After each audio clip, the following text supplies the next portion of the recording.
Hey, it's the Chief Bonnie with Board Games and RPGs, and we're coming back to Blade Runner. We've got Hack. Now, we're actually in the 4th shift, so he will be relaxing here, which he has to do in this game if he doesn't want to start having problems with stress. However, this game also talks about downtime and events that can happen. Now, that circles us back to the key relationship for Hack, which, just for a recall, was that his wife is missing. She's suspected of a very serious crime. She's disappeared. She's either dead or on the run.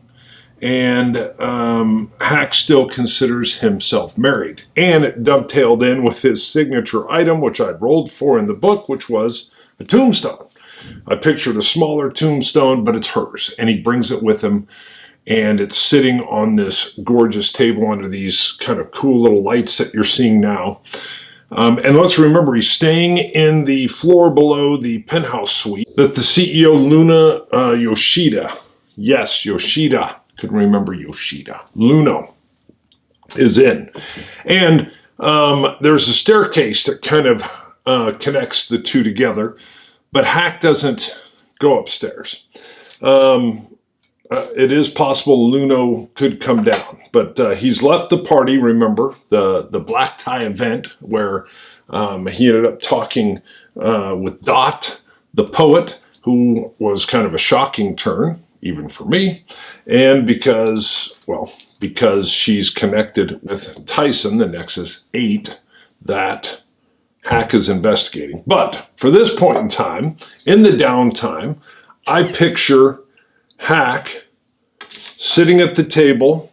He's got probably his flask out, the cowboy flask. And he is, well, I'm curious, how intoxicated is he? I think he's sitting there drinking and conversing with his wife via the tombstone. So 1 being he's just started, and 10 being he's pretty far into the glass. 9. Okay. So he's been at it for a while. And so the conversation I picture, what is he having? He's committed to her still. And the whole thing with the tombstone is that he doesn't believe she's dead. That's why he wouldn't let that go up, and he holds on to it until he knows she's dead. I think he probably suspects, but hopes maybe she's just on the run. So Hack and his conversation, let's get in that. And we know he's pretty far gone. I think she would have a first name, not just wife, and I don't see, unless I'm missing it in my notes where I set up, we're going to go with her name is Lara.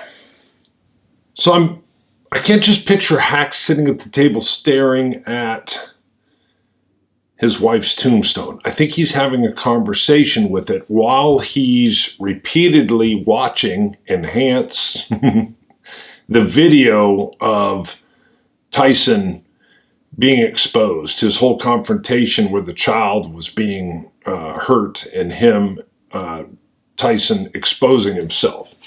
And I picture him talking to Lara. So let's see how it would go. Lara, I sure wish you were here now. You know I'm one for getting the job done, doing what I got to do. But why would someone go to the trouble, 1, to expose this Tyson and know what would get it to allow itself to be exposed? He had to know, or it had to know, that stepping in was what it shouldn't do. So there's a powerful force that's moving in the background. He'd already been retired. Why would Tyson risk that for the crime of this child that he thinks is being attacked? Clearly, that's going to run deep. Man, I wish you were here. I think you would like this. You know I don't. It's too open. It's too bright. These lights twinkle like stars. The pool. Oh, you would kill for this pool. You would die for this pool. Now, I must say, the whiskey I enjoy, the quiet,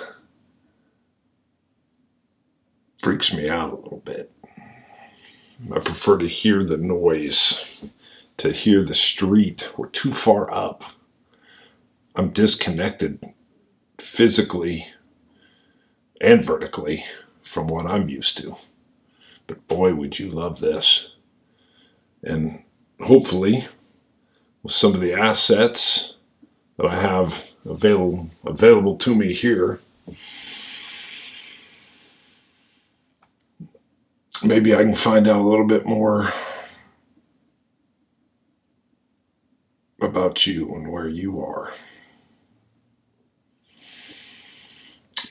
And I see him kind of maybe just running his fingers along the plaque, and I picture it etched in like brass or granite, but a smaller plaque, a smaller tombstone. But he'll run his fingers through her name as he's kind of hunched over and lost in the moment and in his art bag. And I picture him with the video off to the side, just kind of moving through it, frame by frame, and having that discussion, getting deeper and deeper into his drink, and talking to Lara as if she's there. Now, I feel like Luna, my sense is that he'll use this beautiful staircase and come down when he wants something from Hack. We've come in where that a relationship's been established, so we're going to have to develop that as we go. But I don't picture Hack ever going up the stairs. I don't know why. I don't think he uses that. If Luno wants to talk to him, Luno will come down. And I want to ask a yes-no question to the fate chart, because I feel like Luno would be back from the black tie event and would want to come down and talk to Hack. He set him up kind of, or maybe totally. So we're at a cast factor of 4. I do believe it's probably likely that Luno would come down, just walk himself, invite himself in. This is his place. I think that's part of the power play maybe too, or maybe it's just Luno, he goes where he goes. No one tells him not to. So let's go with likely. 55 on the fate chart, 55 or less, and yes, the click of heels. 52, just barely. So there's a spiraling staircase that comes down and almost looks like it's floating in space. And you get to see some very nice black, like Italian leather shoes, expensive, and a heel that clicks and makes itself known as Luno's measured pace, almost elegantly comes down this spiral stairwell. Luno's still dressed in his tux, but the tie, the bow tie, has been loosened, but still hangs from his collar. And impeccably dressed yet completely relaxed with this perfect posture. I picture Luno the aristocrat, the cultured, well-spoken, extremely well-educated man, with a light spirit, though, at the same time. We've seen that on display. He likes to play a little bit. And one reason I think why he makes sure he has loud-soled shoes is he wants people to know where he is and where he's about and draw the attention to himself. So he comes down. I picture, like a smooth jazz playing that Hack has on. Hack's talking away. Luno has no problem just kind of wandering. He knows right where he is. He can hear him. And he wanders into this beautiful dining area where Hack's having his conversation. Hack's smoking his cigar, drinking his Ardbeg. He's deep into it. And what does Luno say? What does Luno say? So, we'll get a little help from the event, meaning, action, and subject. We've got 30. 30 even is break. What kind of break? And 46, food. Okay, well, let's keep it simple. I think Luno's brought some food down to him. I picture this very nice, silver platter that has a fine, elegant food. I mean, top of the line. And Luno, Hack, I thought you might be hungry. And he sets the tray down. He's not one to hold it. He's not one to serve him. But he sets the tray down. And I think I picture Hack is a little bit upset with the liberties that being the floor below Luno provides. But is that correct? Let's just go 50-50, but with a cast factor of 4. It's only a 35. It's 91. Wow. So in a 91, yeah, we're at an extreme no. An extreme no. So not only is he not upset with the breaking of his conversation with his wife, he's thrilled. Okay. I think Hack turns and says something with the food. What was he say? Luno, I've never had such great service. We're back to the sarcastic poking.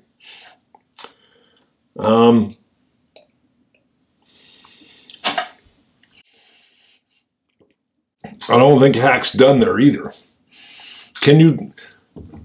So it's Luno, thanks for the great service. You're always great with the service. Can you tell me what service I possibly provided by being at this black tie event? And Luno says, well, Hack, just having you around is pleasure enough. And letting your LT accompany you gave me great pleasure. Yeah, that was a dirty trick, Luno. I don't think he's mad, though. This is the deal that he's ecstatic that he's there. Luno, you're one of the few people I can't get inside your head. Having the lieutenant accompany me to the point where she wanted to be there so bad, but not with me, it just stuns me as oddly cruel to her, and definitely to me. I said, of course, Hack. But you also got a chance to meet Dot. You got to meet the famous poet. He says, yeah, that surprised me too. Are you aware? Because I don't think Hack has a problem sharing any kind of intel he has. Are you aware that the case I'm working with Tyson Finn, her DNA's all over the scene where he was spotted. He's like, of course I'm aware. Dot's always been her own Harriet Beecher Stowe. And I think Hack's like, well, you run with some interesting folks. He goes, well, isn't that the truth? Isn't that the truth, Hack? So where would that go?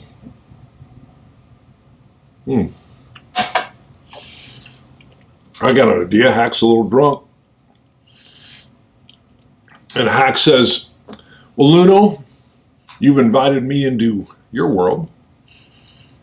How about you come down and see mine? I like it. That's good. And Luno says, well, what do you have in mind with that, Hack? He says, when's the last time, Luno, that you've actually had your feet on terra firma? When's the last time you walked the streets of the building that you live on?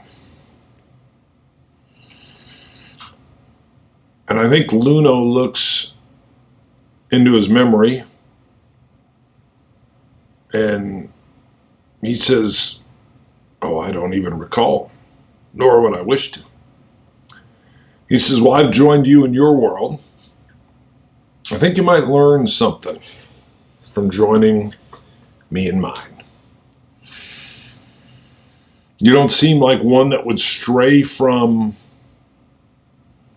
an opportunity. So I'm curious, would Luno do this? Especially this late at night, it can't be all that safe. So I think, but here's the weird part, I don't think Luno is afraid of a challenge either. Would Luno do this? I think it's probably very likely. I think it's 75% with a chaos factor of 4 that Luno would probably do this. Hack's in a great mood. He has been in his world. Sure. All right. Well, let's see what the dice say. 75, 42. So Luno's like, I think Luno's only concern would be Hack's condition. Well, Hack, are you in a condition to stroll with me, terra firma? And Hack says, absolutely. You're talking about this? This is nothing. This is nothing.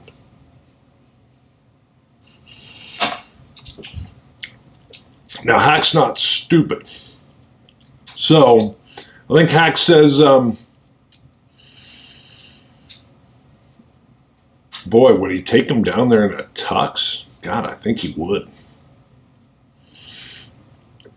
But not stupidly. I think he says, hold on a minute, and he goes to his room, and the rules talk about kind of like almost like a bulletproof vest, but I think it's stab resistant as well. And Hack can wear this. He has this. I don't think a detective normally walks around with this, but he has one. Much like a bulletproof vest today. And he tells Luno,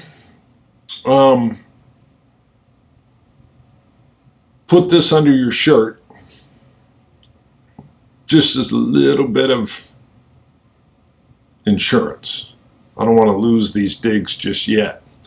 And then he says, he excuses himself and says, let me go clean up real quick. But what I know Hack would do is he would use his connections, which we're going to roll for here, to see if there's a cop on the beat, probably down in that area, that he can at least ping so that he would have some backup in the area. So the question is, we're going to do a connections roll first, which is his key.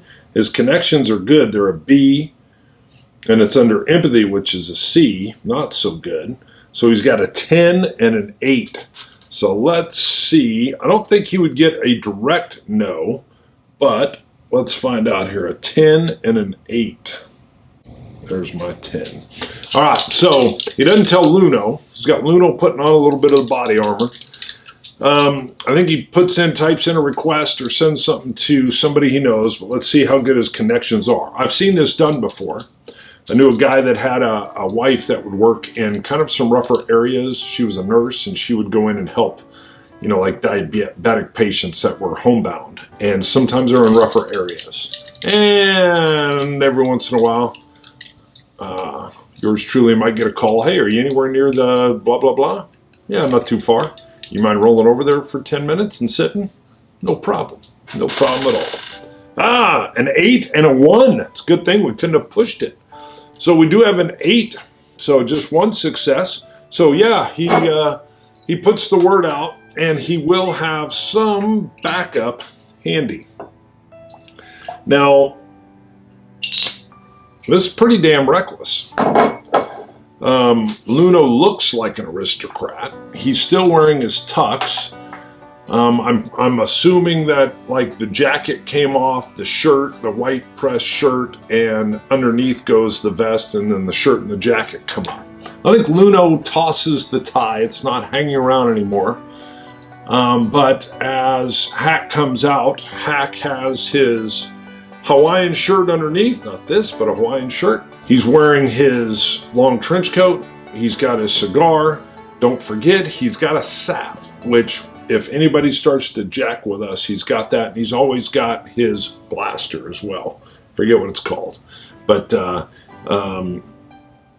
we'll see what kind of education's about ready to happen here.